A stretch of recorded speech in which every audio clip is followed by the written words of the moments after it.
So the other day, right? So I was talking to this young fella, and we was talking, and he said, "Man, can I talk to you?"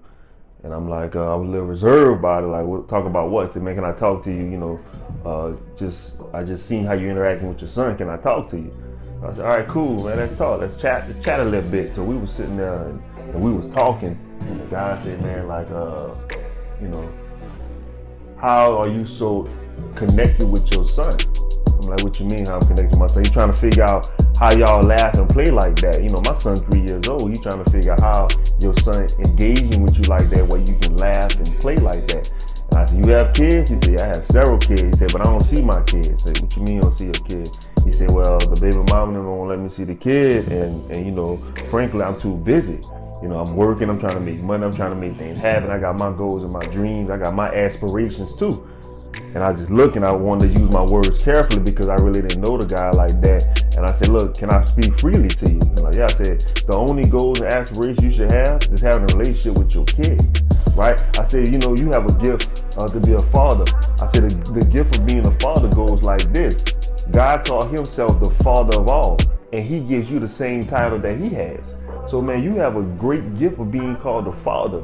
And I say, you're not just a baby daddy, you are a father. Now, see what's happening as I continue to talk, and if I'm talking freely to you, what's happening is if you don't raise your kids or you don't be involved in their lives and their daily activities, somebody else will.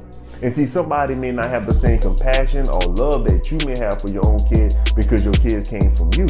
But here's the thing: when somebody else raised your kids, if the streets raise your kids, they're going to want a return on their investment.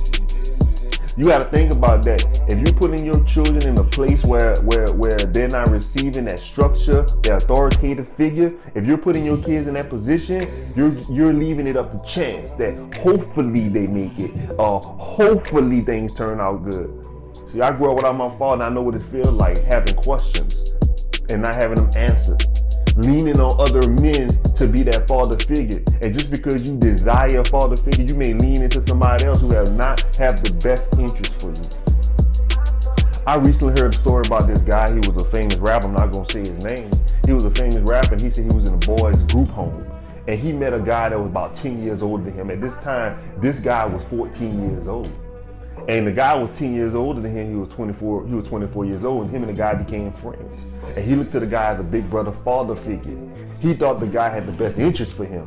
And he started hanging with the guy. The guy had him robbing and stealing and doing all these different things. He didn't know no better because his example, his picture of a father that's what he saw.